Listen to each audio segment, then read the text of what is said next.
Hello everyone, कैसे हैं आप सब। आई होप आप सब बहुत अच्छे हैं और ग्रुप वन के एग्ज़ाम अब आपके ख़त्म हो चुके हैं और आई होप आप सबके एग्ज़ाम अच्छे हों। ऑल्दो ग्रुप वन के एग्ज़ाम्स कंपैरेटिवली थोड़े से डिफ़िकल्ट रहे।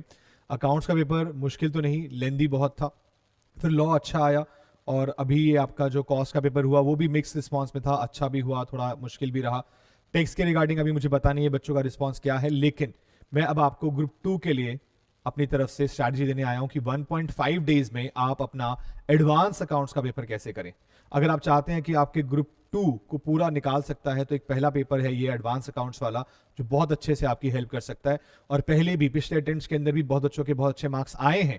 उन्होंने डेढ़ डेढ़ दिन में भी पढ़कर एडवांस अकाउंट्स में बहुत अच्छा 80 प्लस स्कोर किया है और आप लोग भी वो कर सकते हैं। और मैं जो स्ट्रैटेजी आपको देने जा रहा हूं, इस स्ट्रैटेजी को अगर आपने फॉलो किया तो आप इजीली अपना कोर्स टाइमली खत्म कर पाएंगे और दूसरा बहुत अच्छे मार्क्स भी स्कोर कर पाएंगे।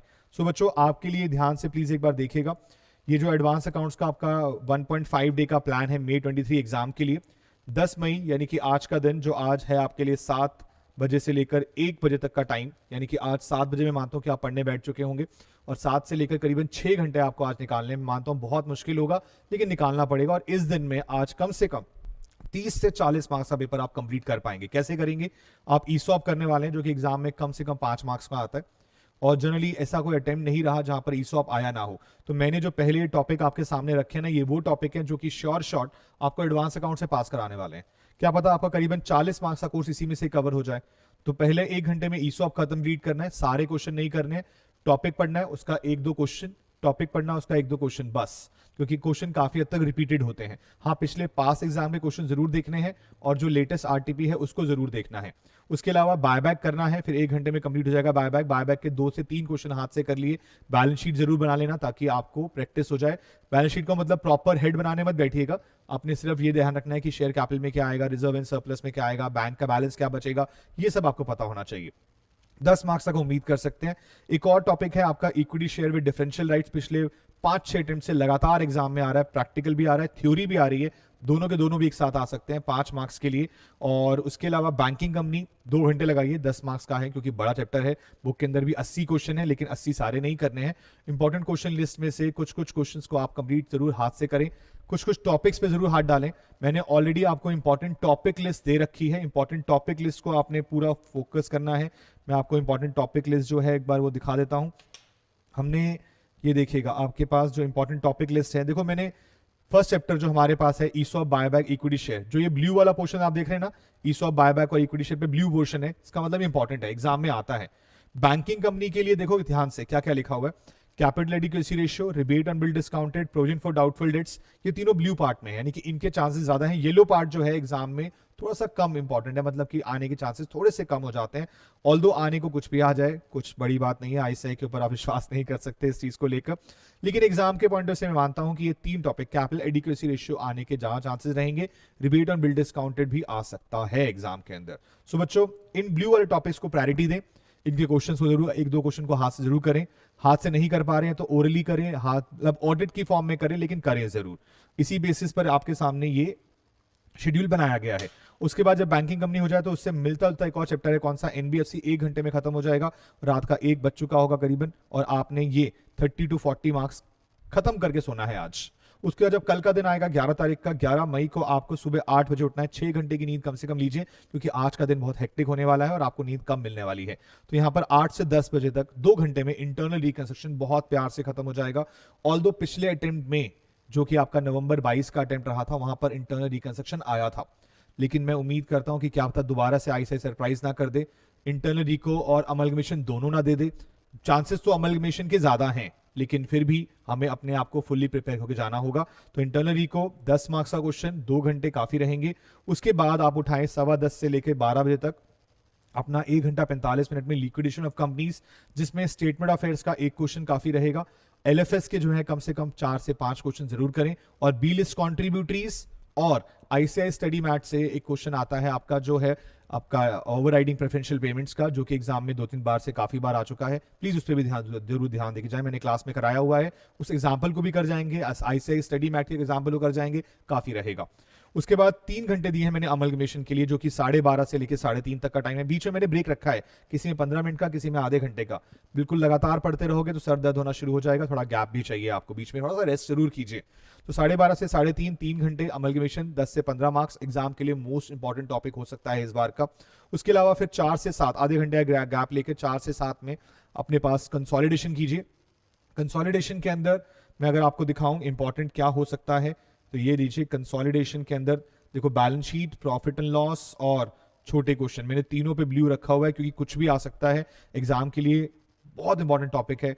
सिर्फ बैलेंस शीट आ जाए, सिर्फ प्रॉफिट लॉस आ जाए, सिर्फ माइनॉरिटी इंटरेस्ट, छोटे क्वेश्चन भी आ जाए, कोई बड़ी बात नहीं है। पिछली बार स्टडी मैट का डिट्टो क्वेश्चन उठा के दे दिया था इन्होंने, तो इसीलिए ध्यान रखें कि एग्जाम के अंदर इस बार ही बड़ा क्वेश्चन आने के चांसेस हैं। कंसोलिडेशन से भी 15 मार्क्स तक का क्वेश्चन आ सकता है बैलेंस शीट को लेकर, और प्रॉफिट लॉस 10 मार्क्स में आएगा। उसके अलावा फिर जब 7 बज जाएंगे तो 7:30 से लेकर 10:30, 10 घंटे में आप पार्टनरशिप प्लस एलएलपी की थ्योरी पे पूरा फोकस करें। पार्टनरशिप के अंदर क्या इंपॉर्टेंट है, मुझसे बच्चे बहुत पूछेंगे, मुझे पता है इस बारे में कि पार्टनरशिप में क्या करके जाएं। तो मुझे लगता है कि अमलगमेशन और पार्टनरशिप और पीस मील, ये 2 टॉपिक पे पूरी जान लगाइएगा, क्योंकि इसके अंदर देखो अमलगमेशन में 2 तरह के क्वेश्चन कराए हुए हैं। 2 क्वेश्चन कर लिए, काम कंप्लीट हो जाएगा। पीस में भी आपके 2 से 4 क्वेश्चन बनते हैं। 2 question highest relative capital method के, एचआरसीएम के, और 2 क्वेश्चन एमएलएम के। लेकिन जरूर करके जाना, क्योंकि इन दोनों से टॉपिक पक्का निकलेगा। और एलएलपी की थ्योरी रेगुलर बेसिस पे आ रही है, 5 मार्क्स में जरूर करनी है। सेल और कन्वर्जन और इंसॉल्वेंसी के चांसेस कम है, लेकिन ऊपर ऊपर से जरूर देख लेना। 3 घंटे में आराम से हो जाएगा, ऐसी दिक्कत नहीं आएगी। और जब ये 10:30 बजे खत्म हो जाए तो फिर 11 से लेकर 1 बजे तक 3 अकाउंटिंग स्टैंडर्ड करने हैं आपने, 7, 17 और 19। देखो मैंने ना अपनी इंपॉर्टेंट क्वेश्चन की लिस्ट में इन एएस को टॉप प्रायोरिटी रखी है, 7, 17 को। मुझे लगता है कि 7 और 17 एग्जाम में दिखेंगे।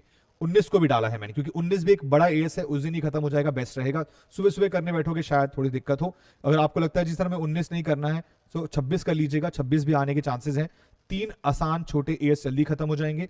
19 को अगले दिन सुबह उठ के सबसे पहले कर लेना, और उसके बाद फिर इन एएस की जो ब्लू वाला पार्ट है ना एएस का, ये इंपॉर्टेंट पार्ट है। मुझे लगता है कि इन्हीं में से आपके 6 एएस कवर हो जाएंगे। ये 5 एएस ऐसे हैं जो पिछले अटेम्प्ट में आ चुके हैं, तो इनके चांसेस थोड़े से कम है, लेकिन फिर भी इनमें से कोई ना एक जरूर होगा। वो कौन सा होगा वो आपकी किस्मत, लेकिन कोशिश जरूर करें इन्हें कंप्लीट करने की। और 11 से 1 तक आप इसे 7, 17, 19 करिए, खत्म करिए। और फिर से कोशिश कीजिएगा 6 घंटे की नींद आपको मिले, फ्रेश होकर 8 बजे पढ़ने बैठ जाएं, और 8 से लेकर 12 बजे तक अपने जो 4 घंटे हैं यहाँ पर अपने रिमेनिंग एएस कंप्लीट कीजिए। एएस की मैराथन मैंने ऑलरेडी डाल दी है।